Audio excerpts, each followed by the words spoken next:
Hi guys, Aaron Dorr here with the Missouri Firearms Coalition.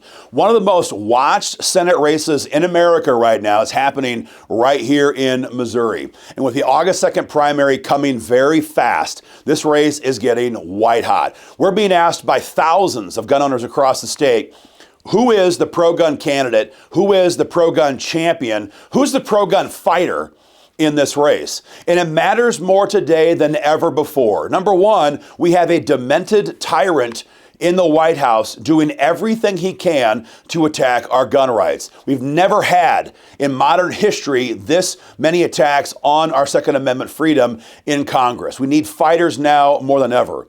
But number two, we just saw Roy Blunt on his way out the door. Perhaps the last gift he'll give gun owners, heavy sarcasm intended, was when he voted with Chuck Schumer, mind you, and Dianne Feinstein for a massive federal gun control bill, the first one to pass in almost 30 years in Washington, D.C. Now, Roy Blunt always says he's pro-gun too. So in a situation where Roy Blunt says he's pro-gun and votes for gun control, the question you've been asking us is, how can we trust anybody else? Who do we trust to fight for us and actually keep their promise in Washington, D.C.? Our job for the last couple of months now is to get the information you guys are asking for in this video report and give you guys the facts you need to make an informed decision. This race is incredibly dynamic. Lots of bylines here, lots of storylines. Who was President Trump endorsed? Who was Josh Hawley endorsed? Who was this group endorsed? Who was that group endorsed? Who was club endorsed? That's not the purpose of this video today, nor are all the previous scandals associated with Eric Greitens. We have been asked hundreds of times in the recent past, did what happened to Greitens a couple of years ago, was that fair? Was that just? Or was that a witch hunt?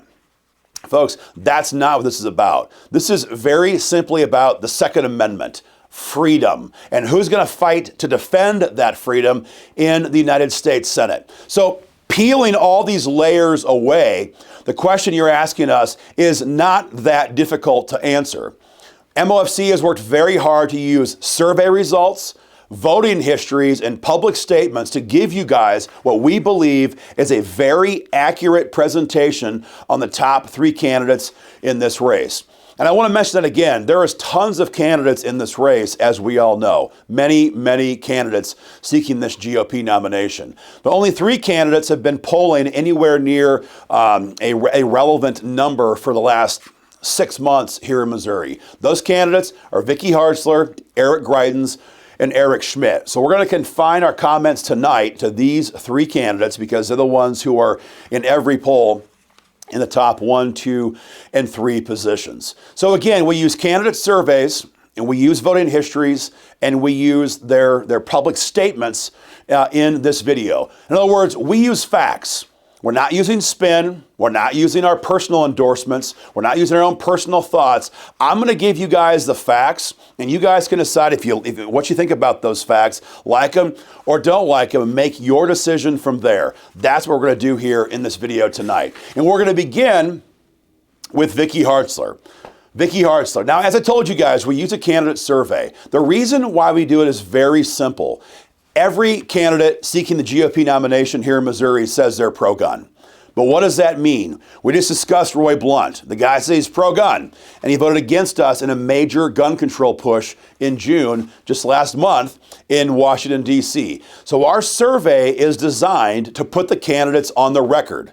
We want to know in writing, how will you vote on this? How would you vote on that?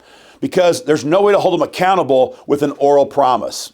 We saw that happen with Roy Blunt. So our survey program is an important aspect in this fight. And sadly, Vicky Hartzler refused to survey with the Missouri Firearms Coalition. We've asked her multiple times. We've talked with elements of her team, and she simply refuses to fill out the candidate survey.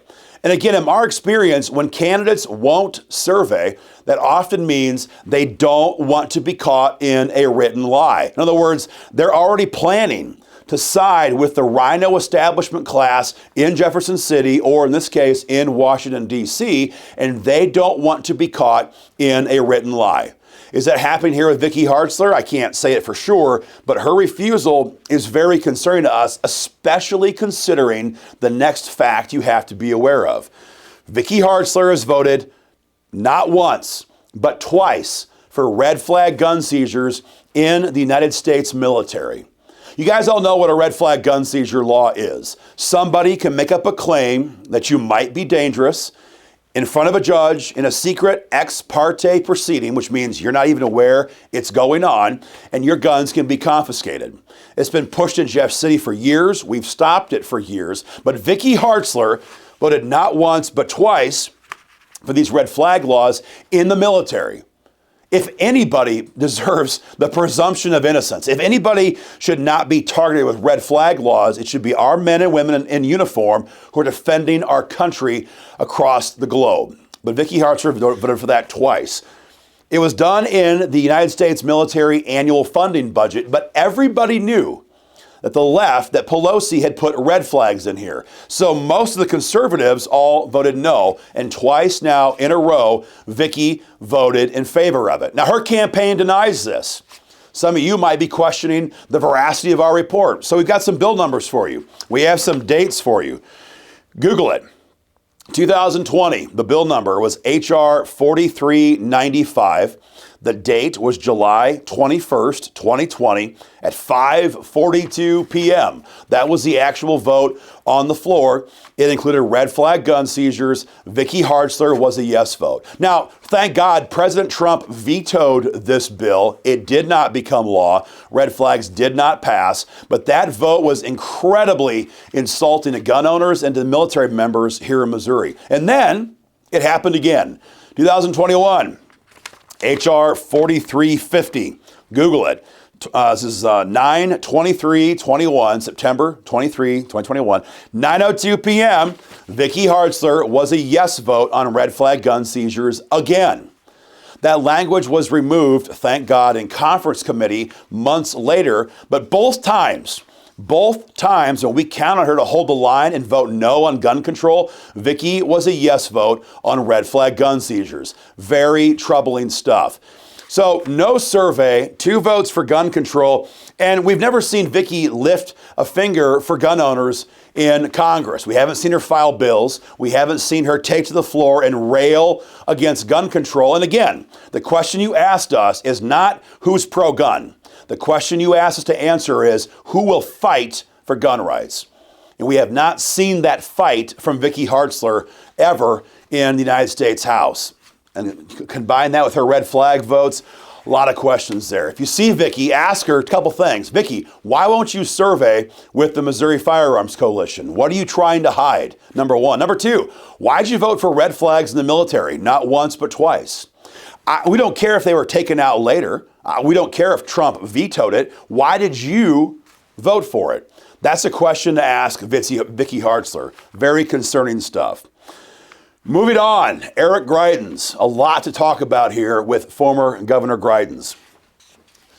There's a lot to go over. We'll get into it. Number one, like Vicki Hartzler, Eric Greitens is refusing to sign his candidate survey. Again, we all know what that means, especially in the case of Eric Greitens, who, as you're going to see, is on both sides of every issue, including your gun rights, over and over and over. There's nobody that's more important that we have a survey, that we have a written document showing his view on gun rights than Eric Greitens. Eric promised he would do it, and he's not kept that promise as of this moment yet with the Missouri Firearms Coalition. We'd like to know, on the record from Eric Greitens, how will you vote on red flags? We'd like to know, on the record, would you vote to eliminate, abolish the ATF? We asked him, how would you vote on a national stand your ground law? He won't answer any of these questions. Very troubling stuff. The real details, though, with Eric Greitens are in all of his record, the things he's done as governor and since governor here in Missouri. Because there's a lot of details here you guys have to know about. Going back to 2016 in his Republican Party primary for governor, kind of wind your mind back. 2016, MOFC had just passed constitutional carry law here in Missouri. Then Governor Jay Nixon, he vetoes the bill, right? And we have a veto override session coming up in September of that year. So from late May, when session ended, until late September in that veto override, there was a massive program underway that we were leading across the state to rally support to override Governor Nixon's veto. Every Republican Party gubernatorial candidate in the state, every one of them except Eric Greitens, was on the record publicly urging the legislature to override that veto and make Missouri a constitutional carry state. Eric Greitens was asked numerous times at events, where do you stand on constitutional carry? He did the same thing over and over and over. He gives that cocky smile, says, I'm a Navy SEAL, and refuses to answer the question. We thought, well, that's odd. It wasn't a huge deal at the time, but that was odd. We caught note of that. Then he wins his election, both the primary and the general. And now we're days away from the 2017 session. Greitens has not yet been sworn in, but he functionally has the power. And his administrative team was making new laws, rules, and regulations for state-owned property here in Missouri, including the state capitol. Now, as you guys all know, Missouri has one of the most beautiful capitals in the country. It's phenomenal. It's well-maintained. And what was always so nice about it was just open to anybody. It was accessible all the time. It was the people's house. You can carry in there armed, you can carry in there unarmed. There was no checks, there was no scanners. It was the people's house. Days before becoming governor, as you guys remember, Eric Greitens makes this new administrative rule that bans concealed carry in the Capitol. Now, the context here, the Missouri Capitol has been there, that building, in that position since 1917. 100 years. They allowed gun owners to carry firearms in that building. For 100 years, there was no x-ray machines, there was no TSA-style security. It was the people's house. Suddenly, 2017, Greitens bans all of that in an outrageous gesture to gun owners across the state. It survived 2 world wars, but it did not survive one day under Greitens' administration. Now, that's been rolled back somewhat since then, thank goodness. But that was a major insult to gun owners. But then going forward, he was governor for 2 sessions, 2017, 2018. After having passed constitutional carry, our big push was to repeal deadly gun-free zones here in Missouri. We all know what these are. These are places where you and I can't carry, but criminals do all the time, and they shoot and kill people all the time. Schools, public transportation, churches, all these places are off limits to you and I according to state code. And our goal was and is to repeal all of those. And every time we got close, we were told by committee chairmen, by leadership, by everybody else in the Capitol, the governor's people don't want this bill to move because the governor wants it to not come to his desk. And so for those 2 years, not a single gun bill passed into law here in Missouri. Every bill we pushed was blocked in committee on orders from Governor Greitens. It happened every single time. The House, the Senate, 2017, 2018, they were all blocked. So I want to be clear on this. When Eric Greitens was actually in power, when he was actually the governor, and he actually had the power to help fight for gun rights, he did 2 things. Number 1, he blocked gun owners from carrying firearms in the Capitol for the first time in 100 years. And number 2, he tanked pro-gun bills in the legislature. He signed nothing into law and kept them all from coming to his desk. So when he says now he's a fighter for gun rights, really? You had the chance. You were the governor. What did you do? You did this and you did this. You banned capital carry and you blocked pro-gun bills from coming out of committee, out of the legislature, and onto your desk. Folks, these are all verifiable facts. Look them up for yourself. Finally, the big one, and you all know about this. Last fall, late in the year, early December, Eric Greitens has launched his campaign for this office, for the United States Senate, doing radio tours across the state, sits down with a radio host, asked him about Cepa. They said, Governor Greitens, what is your view on the Second Amendment Preservation Act? Now, as you guys know, this is the biggest victory for gun owners in Missouri history. It tells the federal government, we're not going to enforce your tyrannical gun laws here in Missouri. If you want to enforce tyranny here in Missouri, bring in federal authorities.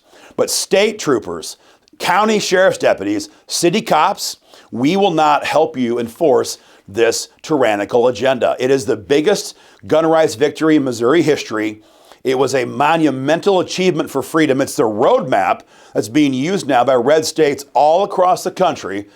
What does Eric Greitens say? He attacked it relentlessly. He said it was a terrible attack on law and order here in Missouri. He said the guys who passed it, the bill sponsors, were longtime rhinos in Jefferson City.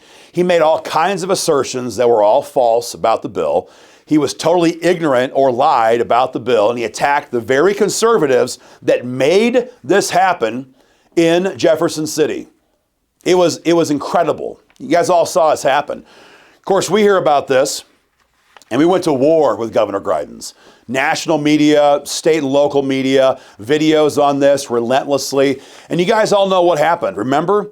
3 days after he attacked it, 3 days after he insulted every gun owner in Missouri who fought so hard to pass Cepa, Governor Greitens comes out with a complete about face, does a 180, and says, oh yes, I support Cepa. I've always supported Cepa. I fought for Cepa when I was the governor.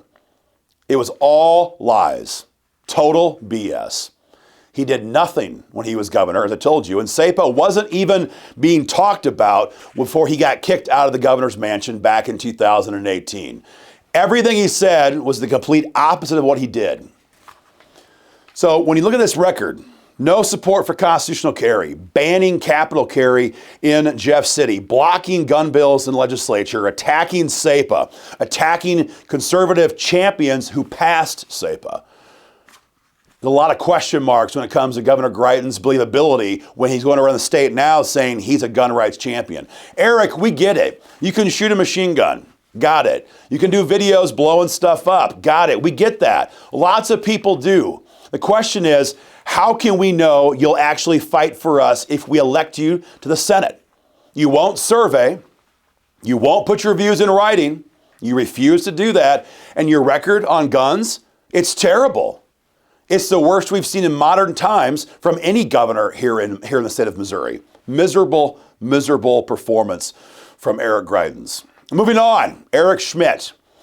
You guys all know Eric Schmitt, former state senator, 8 years in the Senate, former state treasurer, current attorney general. Eric Schmitt, when it comes to guns, has a fantastic record you guys need to hear about.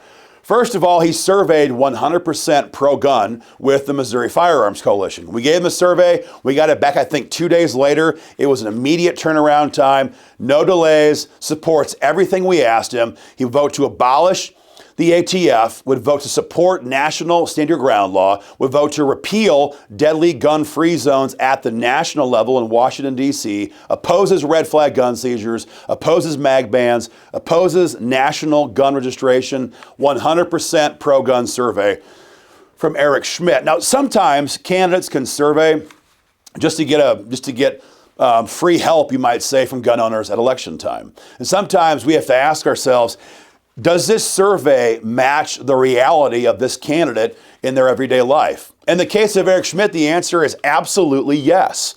When we were passing constitutional carry in Jeff City in 2016, Eric Schmitt was in the state Senate. Eric Schmitt helped us lead that fight on the floor for constitutional carry. It's one of the main reasons why we got that bill passed the last day of session in 2016. So again, when he had the power to help us, he did, and delivered in a major way for gun owners with constitutional carry. Then going forward, everyone remembers just in the last couple of weeks, the massive SCOTUS decision, Supreme Court case that dealt with blue states requiring special reasons why people should have a permit to carry a firearm. It's a massive win for gun owners. SCOTUS said that states cannot have these arbitrary and capricious requirements for getting a permit. And one of the things they cited in their decision over and over and over was this massive amicus brief that was signed by 26 different attorneys general across the country. That amicus brief was written by Eric Schmitt. That was their product that was cited in the SCOTUS decision. And again, it was supported by 26 different attorneys general. So again, when Eric Schmitt has the power to fight for gun rights, he has done so in this case and again here in the Bruen decision in the Supreme Court. And of course, the big thing right now, the current battle here in Missouri for gun rights is defending Cepa Law. We all knew when we passed Cepa and the governor signed Cepa, we all knew the DOJ would not rest. They'd come after us immediately, and they have. The DOJ knows this. They know that if Cepa stands here in Missouri, that the states are free to say, screw you, we're not going to help you enforce tyranny in our state. If that stands, if that survives here in Missouri, it will spread like wildfire across red states nationwide. They know it's for all the marbles. So the DOJ has been working relentlessly at the circuit court level, at the Supreme Court level here in Missouri, and now in federal court to overturn Cepa. We spoke with Schmitt's office right after we passed Cepa and said, man, get ready. There's a fight coming from the DOJ. And they said, we are ready to roll. We will fight to defend Cepa at every turn, and they have. First, in Cole County Circuit Court last fall. This was the first attempt from the DOJ. Schmitt's team was there on the ground, gave a great defense. We won that case last fall. Then, fast forward to last February, Supreme Court in Jefferson City, same deal. The DOJ flies their team of smart-ass lawyers out to Missouri and says, this is you belong to us, effectively.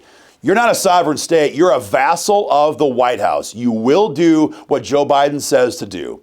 Schmitt's team, again, showed up en masse, gave a great performance, and that case also went our direction in February of this year. And then, just in the last 2 weeks, the DOJ has now filed a brand new federal lawsuit in federal court. We were in Kansas City 2 weeks ago. The DOJ flew a 10-person team into KC to fight against Cepa Law. Schmitt's office, again, was there en masse, gave a phenomenal defense for Cepa, and we've not yet got the decision in that case. But even if we lose, this case will be appealed again by Eric Schmitt's office. So I want to draw this contrast. When Vicki Hartzler has the power right now to fight for gun owners, what have we seen? We've seen no bills being sponsored, no surveys signed, and most especially dangerous, 2 votes for red flag gun seizures attacking our military. When Governor Greitens had the power to fight for gun owners, what did we see? We saw him ban concealed carry in the Capitol. We saw him block pro-gun bills in Jefferson City. So when he had the power, that's what he did.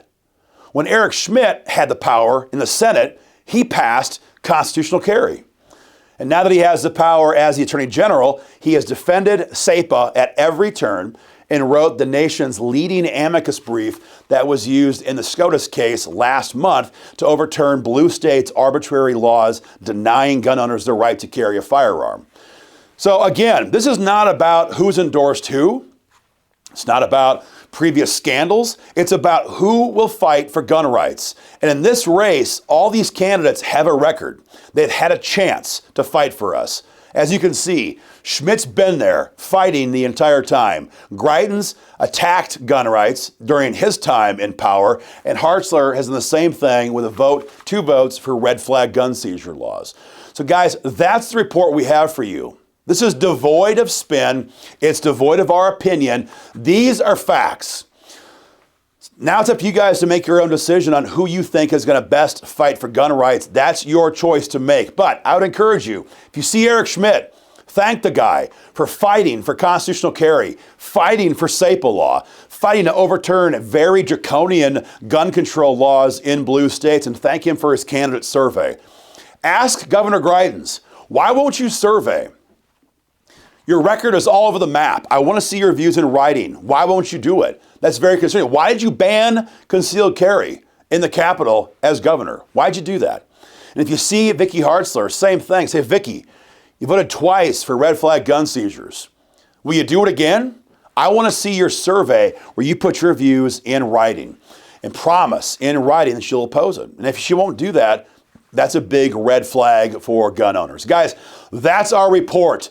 Do us a favor. Forward this video to everybody who you know cares about freedom and is going to vote in the upcoming August 2nd primary. Get the word out there and where these candidates stand. And finally, guys, join our fight today at www.joinmofc.com.